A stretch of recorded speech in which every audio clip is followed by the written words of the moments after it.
Good morning, Carrie. Good morning, Rawls. How are you doing? I'm well. How are you? I'm doing great. Thank you for asking. I know the last time that I met with you, you mentioned that your family is going up to Nashville, and you guys went up there, right? So how was that? It was great. Thank you for asking. Yeah, we rode a mechanical bull. Nice. I love a mechanical bull. Yeah. I've never actually ridden one myself, but I hear they're a lot of fun. Mm-hmm. Also, here's my business card just Thank you for so much. future. Anytime that you would like to get in touch with me, you can have my information. Good to have. Sweet. If you don't mind, also, I would like to take some notes during our meeting just so I can look back on the information that we discussed and have a record of it. Is that okay? Sounds great. Great. Speaking of the last time that we met, I was able to talk to you a little bit about some concerns that you had regarding your position in American Farm and Garden Supply. And before we get into those a little bit more, I just wanted to tell you a little bit about my personal background. Okay.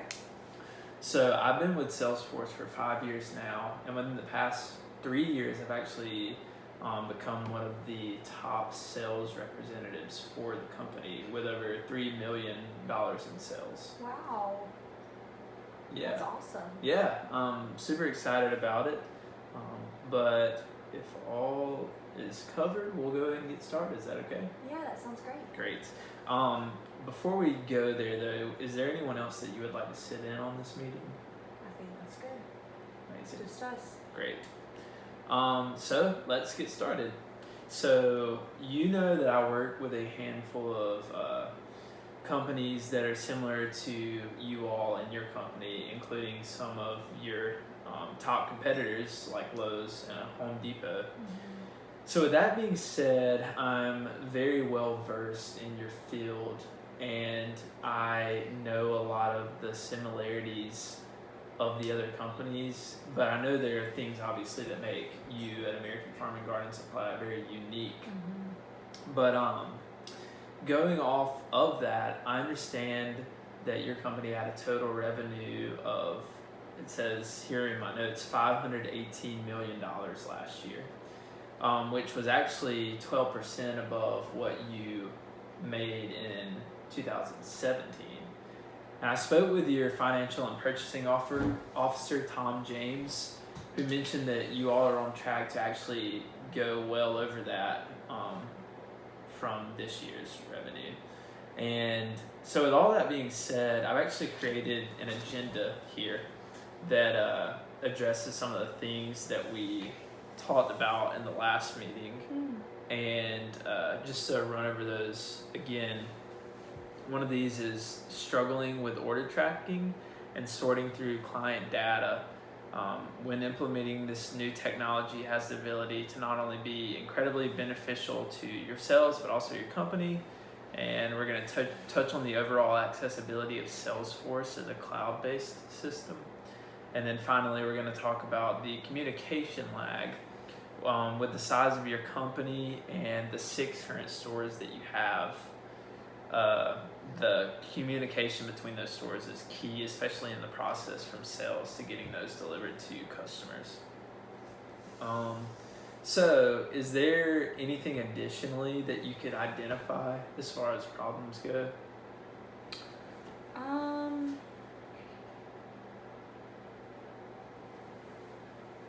Do all those sound good to you? Yeah, they're definitely problems that we struggle with. Okay. I can't think of any more besides what you said. Okay, great. So let's look at those problems just a little bit more thoroughly than we already have. If you don't mind my asking, who is your current CRM system? Our current CRM system is NetSuite. I'm not sure if you're familiar with them or not, but they're who we've been using for the last 10 years or so. Okay, great. I am very familiar with NetSuite. They're a great company. So how satisfied would you say that your company is with NetSuite? There are a lot of things that we love about them. However, the recent growth in our company and the future expansion we're preparing for are leading us to look for some new routes. Okay, great. That's very understandable that you're looking for new routes, especially with your expansion. And that is why I'm here to help just discuss how we could possibly expand more and tackle so many more things through Salesforce.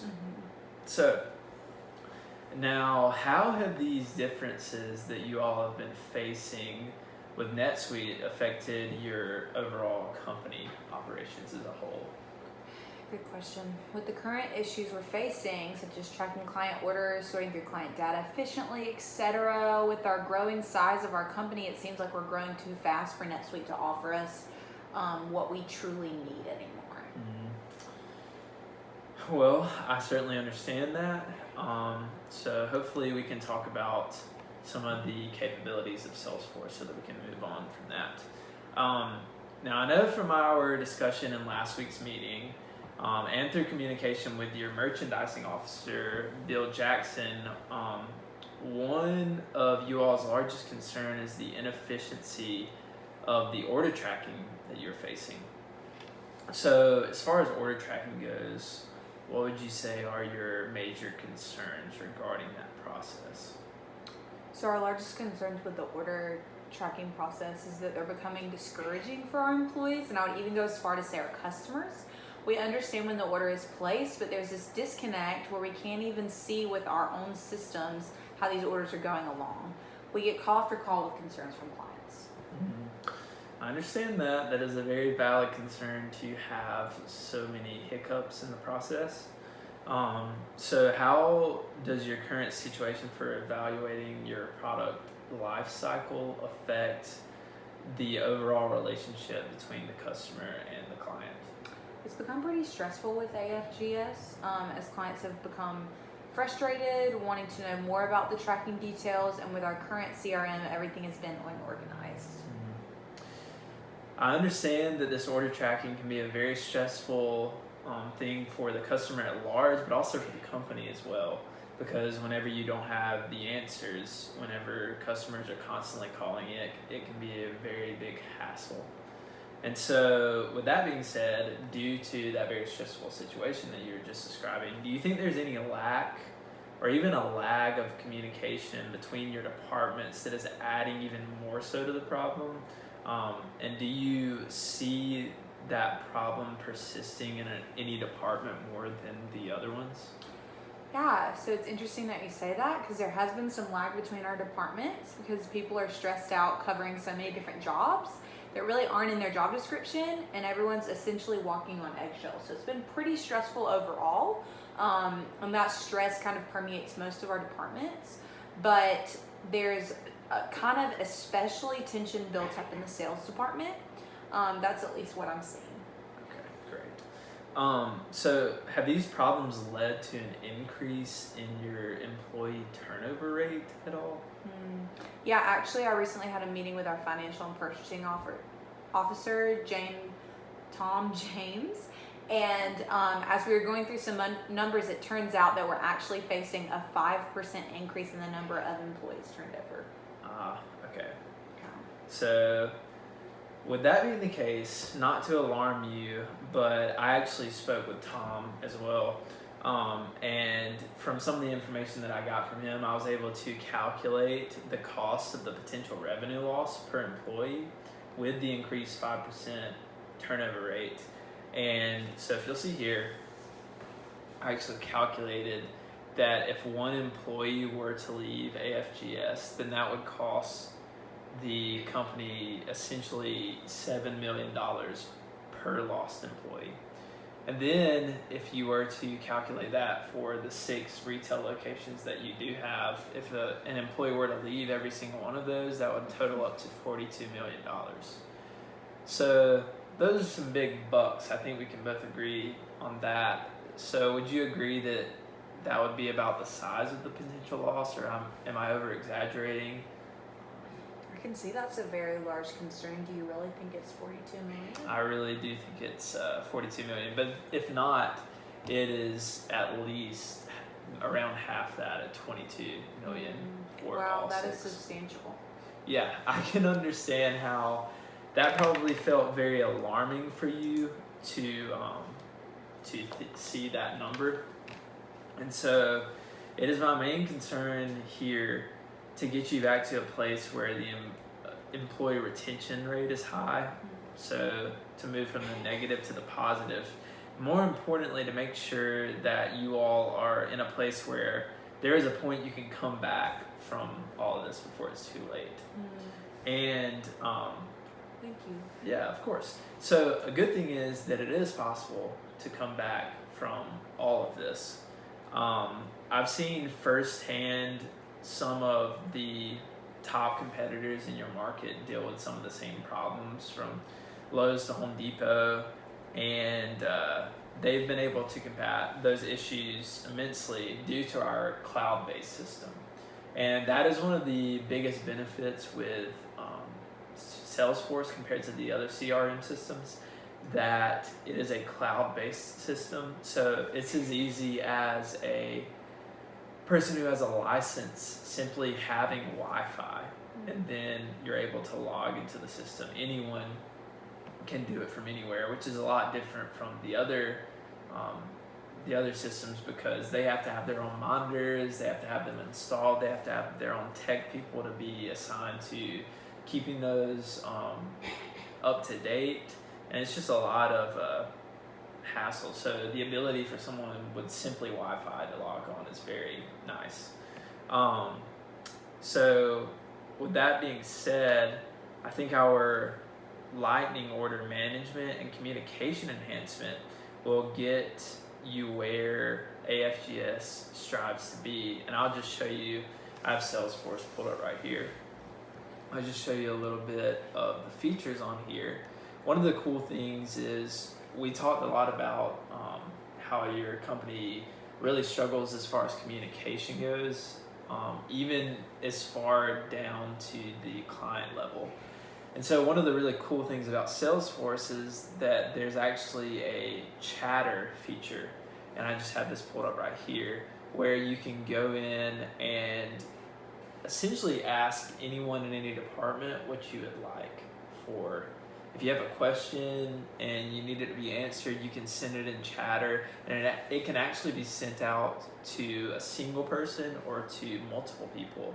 And so the good thing about that is, if you don't know who necessarily to ask the question, if there are multiple people in your clientele who know the answer, then whoever's the first on the ball can essentially answer that question, which is really very helpful. And so this I really think will help your communication with your company. Are there any questions that you have about this feature? I don't think so. It seems really, really helpful. Great. Okay, so another feature, let's talk a little bit about the tracking feature of Salesforce. So one of the cool things about the tracking feature is that you get real life, up-to-date notifications about where your product is in its life cycle. So whenever a client buys a product from you, you can easily go in there and track how that product is being manufactured, how it's being distributed, when they have it. So if they're ever calling you and asking whenever a product is going to come in, you can easily access this system and see real-time updates and just be able to give them the answer to those questions. So that is another major benefit that Salesforce has that I really feel like could help your problem of having no communication there with your customers and your employees, and make things more organized. Do you have any questions about this feature? I don't think so. Okay, great. So now I know that you are currently all operating in 6 locations, and those locations are Athens, Atlanta, Aiken, Jacksonville, Birmingham, and Nashville. And then you're looking, I got from talking with Tom James that you're trying to expand in 2021 to have 4 more locations in Knoxville, Louisville, Macon, and Columbia. Is that correct? Mm-hmm. Okay. Yeah, that's correct. Great. So first of all, congratulations on that. Thank you. It's super amazing that you have the ability as a company to move forward and expand in those locations. Yeah. So I wanted to address this beforehand because I think it's probably in AFG's best interest to begin with the first 6 locations if we were to move forward with purchasing Salesforce licenses. And then in a year we can revisit it and expand into the next 4. How does that sound? That sounds good. Great. So whenever I spoke with Tom, he mentioned that you all have roughly 40 employees. Does that sound about right? Yeah, we have 1 manager at each location. Okay, great. So getting into the pricing here, I made some calculations on this Excel spreadsheet of what it will ultimately cost. Okay. And let's just take a look at that. So I think it would be best not to have every single person at your locations to have a license. Mm-hmm. So if we were to do 15 licenses per location, so I spoke with Tom and he broke it down a little bit more, and he said that you have 1 manager, this is at every location, 1 manager, 2 people that are under him, and then 20 full-time staff and 17 part-time staff. And so I think it would be a waste in some ways to buy licenses, obviously, for the part-time staff. So if we were to do 15 licenses, which would allow us to disperse it pretty well throughout the company at each location, and then multiply that by the 6 locations, that would give us 90 licenses total. And then if we were to get 10 extra licenses for headquarters people, that would give us a total of 100 people. And so each license costs $2,268. And so if we multiply that by the 100 people, then that comes out to be $226,800 per year for updating and keeping those licenses. And there is an additional one-time $25,000 starting fee, which comes out to a total of $251,800, which I know is a crazy figure, but in comparison to what you would be losing as far as your employee turnover rate, I think it is not very substantial to pay this amount of money, in my opinion, to save $7 million per employee lost. Mm-hmm. And so I understand that this may sound pricey, like I said, but even if you were to incorporate the bottom number that I said of $22 million in total across your 6 locations, I think it's not very bad. And just to give even more incentive for Salesforce is we have endorsements from Dr. Richard Gunner at the Terry College of Business. Great guy. Yeah, I heard of him. Yeah, and so it would be a really great investment, I think, if your company moved forward with it. Mm-hmm. So here I actually have a written agreement. Pull it out really quick. Here's a written agreement just with everything that I've discussed with you today, including the prices, benefits, all the stuff that goes with it. Do you see any reason that there would be for us not to move forward? I don't. Okay, great. So if you would, you can go ahead and sign, actually, and we'll get it taken care of. Great. Thank you so much. So I'm super excited for you and your company to be joining the Salesforce family. If you have any questions, you'll be working with me personally, which is great because I know we already have this relationship formed, and I'm excited to expand on that a little bit and be your point person for any questions that you have regarding Salesforce. Yeah. And do you have any more questions, or can I send you over the paperwork and we'll get started with this licensing process? You can send me over the paperwork. I look forward to working with you. I look forward to working with you too. Thank you so much, Carrie.